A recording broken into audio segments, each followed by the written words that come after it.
reproached him. Never before had he done a dastardly thing, and he felt now that his whole life was blasted. "Let come what may," he said, and reined in the horse. "I cannot leave her alone with the wolves." It was with great difficulty that he got the horse to turn, but in the end he managed it and promptly drove back to her. "Be quick and get into the sledge," he said gruffly, for he was mad with himself for not leaving the old woman to her fate. "You might stay at home once in a while, you old hag," he growled. "Now both my horse and I will come to grief on your account." The old woman did not say a word, but the man from Hede was in no mood to spare her. "The horse has already tramped 35 miles to day, and the load hasn't lightened any since you got up on it," he grumbled, "so that you must understand he'll soon be exhausted." The sledge runners crunched on the ice, but for all that he heard how the wolves panted, and knew that the beasts were almost upon him. "It's all up with us," he said. "Much good it was either to you or to me, this attempt to save you, Finn Malin." Up to this point the old woman had been silent, like one who is accustomed to take abuse, but now she said a few words. "I can't understand why you don't throw out your wares and lighten the load. You can come back again to morrow and gather them up." The man realized that this was sound advice, and was surprised that he had not thought of it before. He tossed the reins to the old woman, loosed the ropes that bound the casks, and pitched them out. The wolves were right upon them, but now they stopped to examine that which was thrown on the ice, and the travellers again had the start of them. "If this does not help you," said the old woman, "you understand, of course, that I will give myself up to the wolves voluntarily, that you may escape."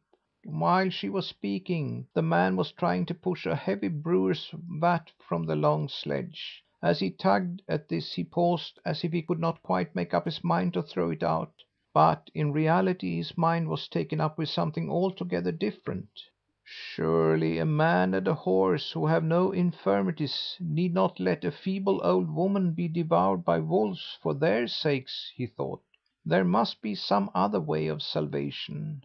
Why, of course there is. It's only my stupidity that hinders me from finding the way." Again he started to push the vat, then paused once more and burst out laughing. The old woman was alarmed and wondered if he had gone mad, but the man from Hede was laughing at himself because he had been so stupid all the while. It was the simplest thing in the world to save all three of them. He could not imagine why he had not thought of it before. "Listen to what I say to you, Malin," he said.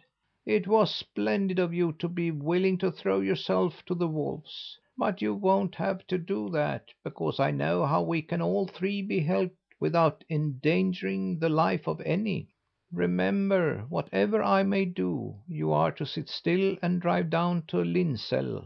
There you must waken the townspeople, and tell them that I am alone out here on the ice, surrounded by wolves, and ask them to come and help me." The man waited until the wolves were almost upon the sledge. Then he rolled out the big brewer's vat, jumped down, and crawled in under it. It was a huge vat, large enough to hold a whole Christmas brew. The wolves pounced upon it and bit at the hoops, but the vat was too heavy for them to move. They could not get at the man inside. He knew that he was safe and laughed at the wolves. After a bit he was serious again. "For the future, when I get into a tight place, I shall remember this vat, and I shall bear in mind that I need never wrong either myself or others, for there is always a third way out of a difficulty if only one can hit upon it." With this Bataki closed his narrative. The boy noticed that the raven never spoke unless there was some special meaning back of his words, and the longer he listened to him, the more thoughtful he became. "I wonder why you told me that story," remarked the boy. "I just happened to think of it as I stood here gazing up at Sonfjället," replied the raven. Now they had travelled farther down Lake Ljusna, and in an hour or so they came to Kolsätt, close to the border of Hälsingland. Here the raven alighted near a little hut that had no windows, only a shutter. From the chimney rose sparks and smoke, and from within the sound of heavy hammering was heard. "Whenever I see this smithy," observed the raven, "I am reminded that in former times there were such skilled blacksmiths here in Haerjedalen, more especially in this village, that they couldn't be matched in the whole country." "Perhaps you also remember a story about them?" said the boy.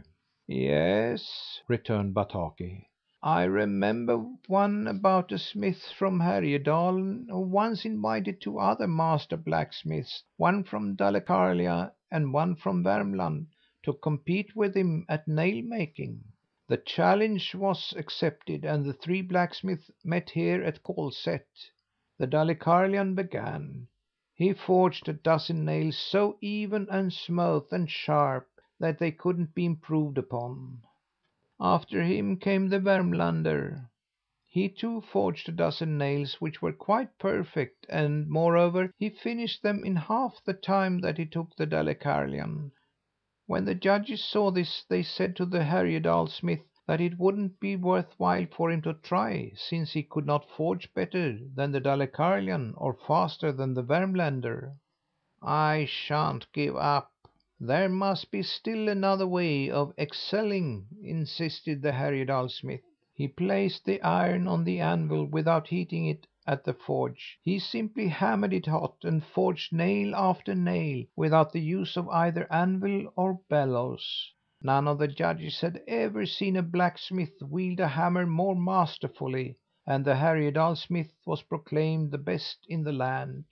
With these remarks Bataki subsided, and the boy grew even more thoughtful. "I wonder what your purpose was in telling me that?" he queried. "The story dropped into my mind when I saw the old smithy again," said Bataki in an offhand manner. The two travellers rose again into the air, and the raven carried the boy southward till they came to Lillhärdal parish, where he alighted on a leafy mound at the top of a ridge. "I wonder if you know upon what mound you are standing?" said Bataki. The boy had to confess that he did not know. "This is a grave," said Bataki. "Beneath this mound lies the first settler in Härjedalen." "Perhaps you have a story to tell of him too?" said the boy. "I haven't heard much about him, but I think he was a Norwegian. He had served with the Norwegian king, got into bad graces, and had to flee the country. Later he went over to the Swedish king, who lived at Upsala, and took service with him.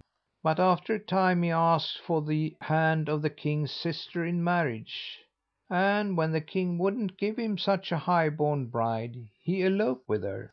By that time he had managed to get himself into such disfavour that it wasn't safe for him to live either in Norway or Sweden.